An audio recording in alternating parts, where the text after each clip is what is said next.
Politics और propaganda. राजधानी दिल्ली के जंतर मंतर से लेकर प्रधानमंत्री के संसदीय क्षेत्र वाराणसी के बीएचयू तक नीट के नाम पर जो संग्राम छिड़ा उसने कई बड़े सवाल खड़े कर दिए। क्या सड़क पर उतरने वाला हर शख्स असली छात्र है या छात्रों के भविष्य की आड़ में कोई अपना एजेंडा चला रहा है? वॉइस इंडिया न्यूज की इस ग्राउंड रिपोर्ट में हमने देखा पर्दे के पीछे का असली सच।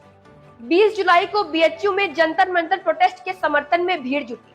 जिस मंच से पेपर लीक, परीक्षा व्यवस्था और जवाबदेही पर सवाल करना था, वहां कुछ छात्र ऐसे भी आए थे जो आजादी, जय भीम और गोदी मीडिया जैसे नारे लगा रहे थे। जब हमने बातचीत शुरू की और सवाल पूछे तो तर्कों की जगह हमें गालियां मिली।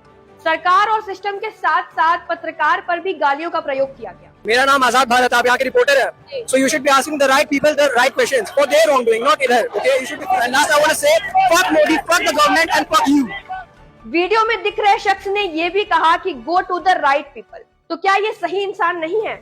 अब सोचिए, अगर इनके ही हिसाब से ये सही इंसान नहीं है तो फिर ये वहां कर क्या रहे थे? वहीं पर एक और तथाकथित छात्र जो सोशल मीडिया पर प्रोटेस्ट में आने से पहले फिट चेक जैसी रीलें अपलोड करते हैं, मीडिया में बयान देते हैं कि मुझे क्लास 10th में ही समझ आ गया था कि आगे चलकर पेपर लीक होगा, इसलिए मैंने नीट की तैयारी ही नहीं की। जब मैंने बायो लिया था 10th में, उस टाइम में पहले पेपर लीक हुआ था और वजह क्या थी कि पेपर बेचा गया था। उसके बाद से मैंने नीट की तैयारी छोड़ दी, वरना मैं भी नीट का एस्पिरेंट होता। और कार्यरत नहीं हुए, क्या वो सही से तैयारी नहीं की थी? इसमें सरकारी ऑब्वियसली ये क्या फालतू सा सवाल है। सच तो ये है कि इसके अलावा आंदोलन में शामिल कई लोग सच में छात्र भी नहीं थे, जिनकी वजह से वहां भगदड़ जैसी स्थिति बन गई।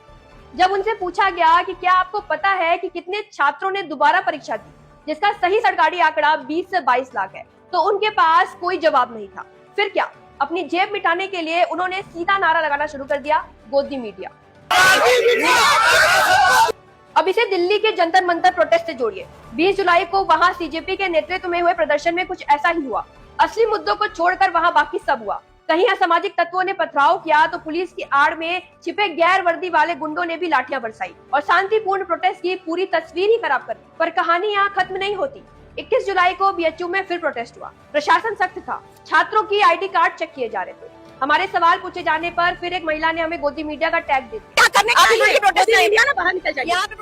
लेकिन इसके बाद हमारी मुलाकात हुई असली युवाओं से, वो छात्र जो सच में सिस्टम से परेशान है। और जब हमने उनसे वही चुभने वाले सवाल किए तो भड़कने के बजाय उन्होंने बेहद ही तार्किक और समझदारी के साथ जवाब दिया। हर घर में एजुकेशन की जरूरत है और उस एजुकेशन का कोई महत्व नहीं जहाँ पे पेपर लीक होता रहे। प्रधान को बदलना जरूरी है, सिस्टम को बदलना जरूरी है। धर्मेंद्र प्रधान को बदलना जरूरी है, फिर उस सिस्टम को बदलना जरूरी है। धर्मेंद्र ऊपर ही भ्रष्ट बैठा रहेगा, सिस्टम बदल के भी कुछ नहीं होगा।